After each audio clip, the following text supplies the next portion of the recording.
This video is brought to you by Squarespace. From websites and online stores to marketing tools and analytics, Squarespace is the all-in-one platform to build a beautiful online presence and run your business.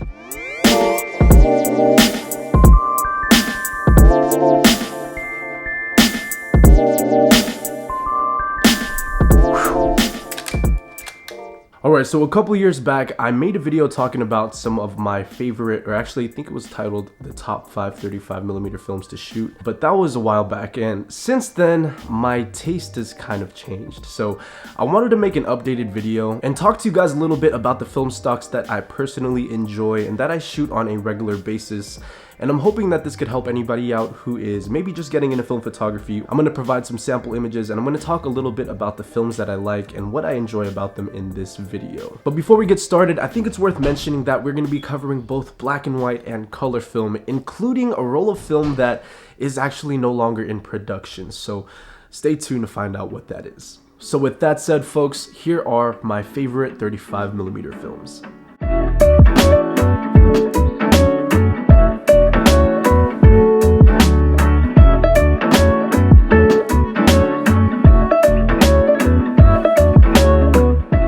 So to kick it off with number one, folks, we're going to be talking about a staple film, and I feel like it's a staple for not just me, but for a lot of people. And that roll of film, folks, is Portra 400. Very basic, I know, but Portra 400 is truly a staple in my film arsenal, and for good reason. And what I love most about Portra 400 is the availability. For the most part, most camera stores that carry film will have Portra 400 in stock. And the second part is the film is just absolutely beautiful. The colors that you get from it, you get these really nice saturated tones. You also get these warmer tones as well. It's great for portraits, it's great for street photography, everyday photography. You know, if you want to take, pictures at a party, it will cover that for you. But what truly strikes me about Portra 400 is when you start to overexpose the film. So if you shoot Portra at 200 ISO, actually I made a video about that. The results actually turned out beautiful. So that is the first one. Portra 400, number one on my list.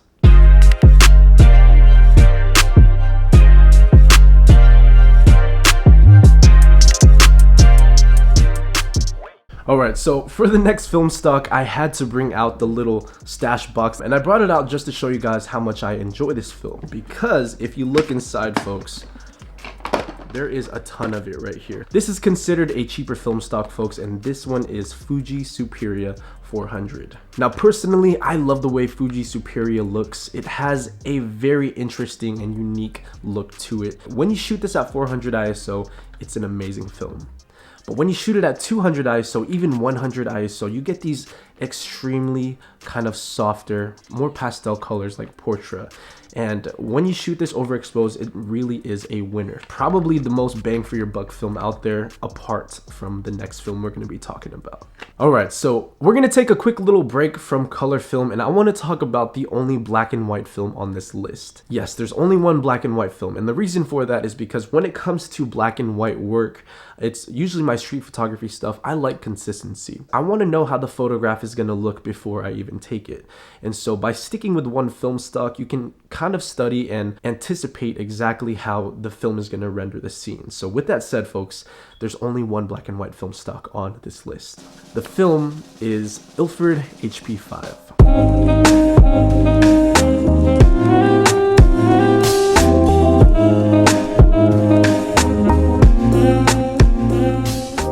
Ilford HP5 is one of the most versatile film stocks, not only because of the ISO range, but you can push the film from 400 to 800 to 1600, and when you shoot it at different ISOs, it gives you different looks. So at 400 ISO, you have a very kind of, I don't want to say flat, but your contrast level at 400 ISO is very neutral. Once you start pushing it, you get more contrast. So at 800 ISO, you get a little bit more contrast.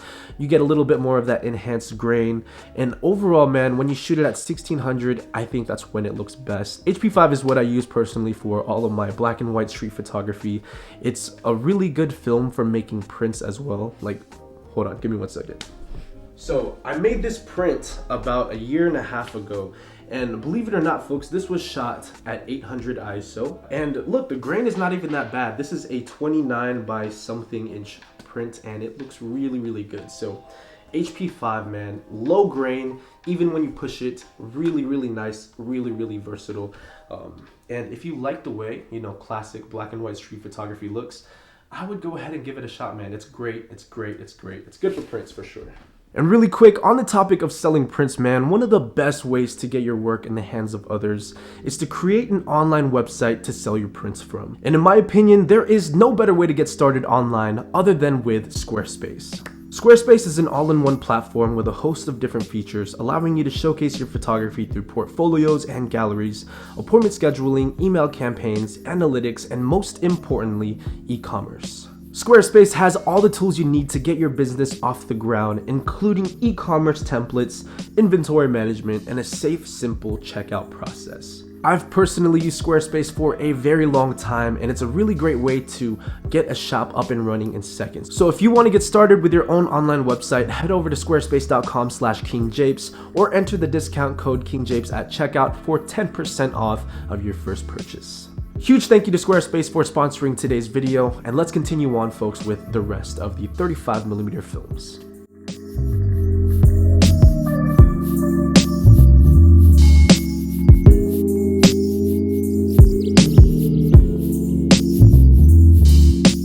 I'll be honest with you, Kodak Gold 200 wasn't a film that I was always a fan of, up until late of last year. But Kodak Gold is just so much cheaper than some of the other film stocks, it's kind of hard to ignore. So I started to shoot it more and more, and little by little, I was inching towards loving the film stock. To me, Kodak Gold 200 is the vintage kind of film look. So if you're looking for a very kind of nostalgic feel to your photographs, I think all of these photographs in these albums that I have over here were taken on Kodak Gold of some sort, because my mom still has the actual negatives. For the most part, I think that if you guys are shooting film to get a vintage look, shoot Kodak Gold, because it's gonna kind of itch that for you. I know that's kind of a very straightforward and simple-minded way to think of the film, but every time I shoot it, that's all I can really think of. You get these nice warmer tones.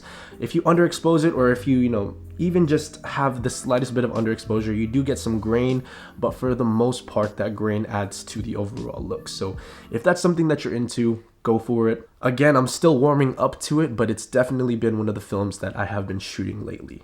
Alright, so we have two films left to talk about, both of them being color films, but the next film we're going to be talking about is a very special film because, like I mentioned in the beginning, it's actually discontinued, so it's not being made anymore. And that film, folks, is Agfa Vista 400.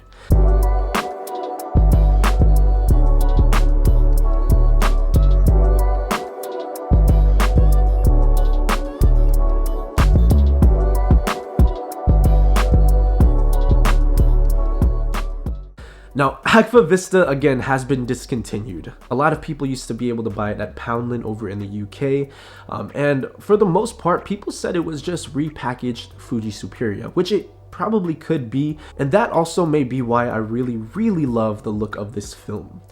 Now, what I love about Agfa Vista is shooting it in bright, sunny, kind of spring weather. And it gives you this really kind of saturated look. And if you just look at the colors, man, it documents summer perfectly. So it's really sad to kind of see Agfa Vista go away, but if you guys can find it without it being, you know, overly expired, I think you guys will have a great time shooting that film. So check it out, see if you like it. If you don't, you don't. If you like it, then there you go, folks. But please understand that it's a discontinued film.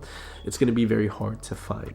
And last but not least, folks, my most shot film of 2019, and till this day, it's probably my favorite color film stock of all time. It's LoMo 800. LoMo 800, man. So let me just start off by saying I love this film so much that I chose it to shoot my entire crosswalk project on. So every photograph in the crosswalk project was taken on LoMo 800. And you guys are probably wondering, like, what's so special about it? Well, let me tell you, LoMo 800 is very versatile. So 800 ISO, you can shoot it in low light, you can shoot it at night, you can shoot it at the daytime, you can shoot it indoors, outdoors, wherever you may be. And the colors that you get from that are just gorgeous. You get this nice kind of cinematic feel to it. When you shoot it in shade, you get a lot of cooler tones, a lot of greener tones, and when you shoot it in sunlight, you get these nice warm tones. So it really kind of adapts to the environment, and that's what I love about this film. The grain structure is really nice, there's not a lot of grain, and you can also overexpose this film to 400 to achieve more of a pastel look, similar to what Fuji Superior would give you. It's just a really versatile film stock, and that's why I really love LoMo 800. Give it a shot. Alright you guys, so that wraps it up for my favorite 35mm films. And again folks, this is a very subjective list. These are all films that I personally like and that I've been shooting, and I'm sure that it's gonna change in the next few years or so. Thank you guys so much for tuning in to another KingJvpes video. I hope you guys enjoyed it. Let me know what your favorite film stocks are in the comment section down below. As always, Minolta gang.